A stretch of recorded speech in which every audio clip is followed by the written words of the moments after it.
Hello everyone, कैसे हैं आप सब। एक बार पुनः सी कोचिंग क्लासेस पर स्वागत है। उम्मीद करता हूं आप सब अच्छे होंगे, मस्त होंगे, बेहतर होंगे, आपकी पढ़ाई बेहतर चल रही होगी।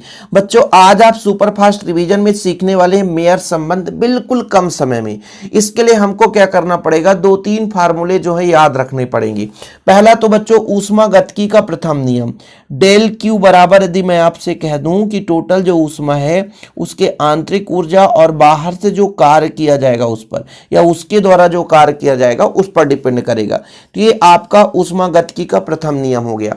दूसरा नियम ये है, जब आप ऊष्माधारिता पढ़ते हो तो बोला जाता है कि यदि किसी पदार्थ से ऊष्मा ले या दे तो उसके ताप में परिवर्तन होता है, उसके ताप में परिवर्तन होता है, सही है कि नहीं। तो जो ताप में परिवर्तन है वो समानुपाती है किसके बच्चों, ऊष्मा के। कहीं ना कहीं तात्पर्य ये हुआ कि भाई साहब यदि किसी वस्तु से एनर्जी लें या दें तो उसके ताप में कहीं ना कहीं परिवर्तन होगा। अब समानुपाती हटाते हैं तो डेल क्यू बराबर आपका सी डेल टी हो जाता है। यदि मोलों की संख्या है, मान लीजिए एन है, तो एन सी डेल टी हो जाता है। ये चीज है बच्चों, ये फार्मूला है। अब यदि कभी कभी क्वेश्चन आप देखते हो कि स्थिर आयतन की बात करते हैं तो स्थिर आयतन में आपका ऐसा हो जाता है n C v del T, एक ये फार्मूला। स्थिर दाब पर बात करते हैं तो डेल क्यू बराबर n C P del T. ये आपसे यदि बनेगा ना बच्चों तो आप आसानी से जो मैं आज समझाने वाला हूं यूं आसानी से कर पाओगे। यदि मैं मान के चलता हूं मोल की संख्या 1 है, 1 मोल है, जब 1 मोल है मतलब n का मान 1 है, तो डेल क्यू बराबर सी भी डेल टी कर सकते हो। यहां पर भी हो जाएगा डेल क्यू बराबर आपका n जब 1 हो जाएगा तो सी पी डेल टी हो जाएगा। तो ये आपका स्थिर आयतन पर है और ये स्थिर दाब पर है। कितना, 1 मोल के लिए बात की जा रही है, ठीक है। मतलब 1 मोल, जैसे हमारे पास स्थिर दाब पर गैस का 1 मोल है ना, और उसको डेल की ऊष्मा देते हैं। तो ये चीजें हैं बच्चों, तो ये आपको क्लियर हो गया होगा। तो पहला जो फार्मूला यहां पर लगेगा कि माना स्थिर आयतन पर किसी गैस के 1 मोल को, ध्यान रखिएगा कितने मोल को, 1 मोल को डेल की ऊष्मा दी जाती है, तो आपका बच्चों उसके ताप में वृद्धि डेल टी हो जाता है। तो आपने भी फार्मूला पढ़ा है कि डेल क्यू इक्वल एन का मान कितना है, 1 है, ठीक है। फिर यहां पर आप लिख दो बच्चों स्थिर आयतन की बात की तो इसलिए सी भी लिख दिया, सी भी डेल टी। अब आप कहोगे कि ये कहां से आया, तो मैं यहां पे बता देता हूं, चूंकि आपका डेल क्यू बराबर होता है एन सी भी डेल टी। यहां तक क्लियर बच्चों, यहां तक कोई दिक्कत नहीं है। तो अर्थात इसका मैं मान 1 की बात करूं तो 1 हटा दूं, क्योंकि गुणा करने पर ही आ जाता है सी भी डेल टी, और इसको मैं एक समीकरण दे देता हूं, क्योंकि मैं सिस्टमेटिक आपको समझाऊंगा, एक एक पॉइंट समझाऊंगा, समय भी नहीं लगेगा। अच्छा, यदि गैस का आयतन स्थिर है बच्चों तो ये क्लियर है कि बाहर से कोई कार्य नहीं होगा। मतलब जब ऊष्मागतिकी का नियम हम यहाँ पे बता रहे थे तो इस डेल डब्ल्यू का मान कितना हो जाएगा, 0 हो जाएगा। मतलब जब गैस का आयतन स्थिर रहता है तो बाह्य कार्य नहीं होता है। तो हिंदी में लिख लेना, गैस का आयतन स्थिर होने पर कोई बाह्य कार्य नहीं होता है। मतलब यहां पर डेल डब्ल्यू बराबर कितना हो गया आपका, 0।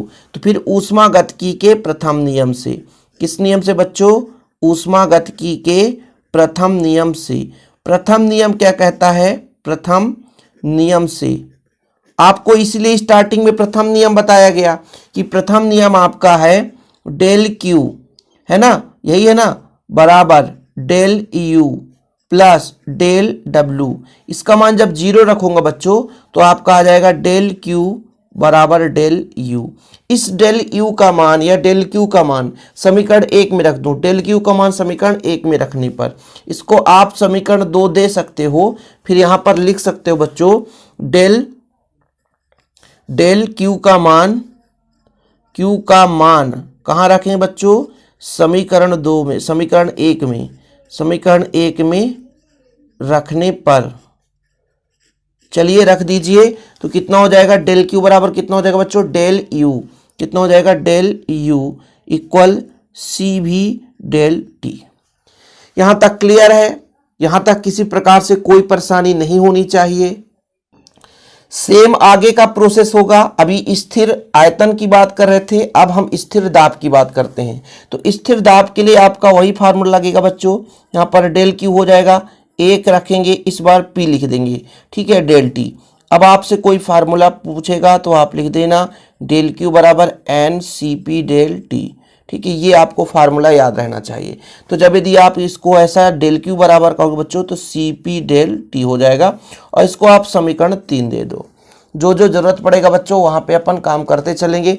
या समीकरण इसको 3 देते तो समीकरण 4 हो जाता, कोई दिक्कत तो नहीं है। अच्छा, आप लोगों ने एक फार्मूला पढ़ा होगा, ठीक है, कि स्थिर दाब पर किया गया कार्य कितना होता है। स्थिर दाब पर किया गया कार्य, स्थिर दाब पर किया गया कार्य कितना होता है, कोई बता सकता है?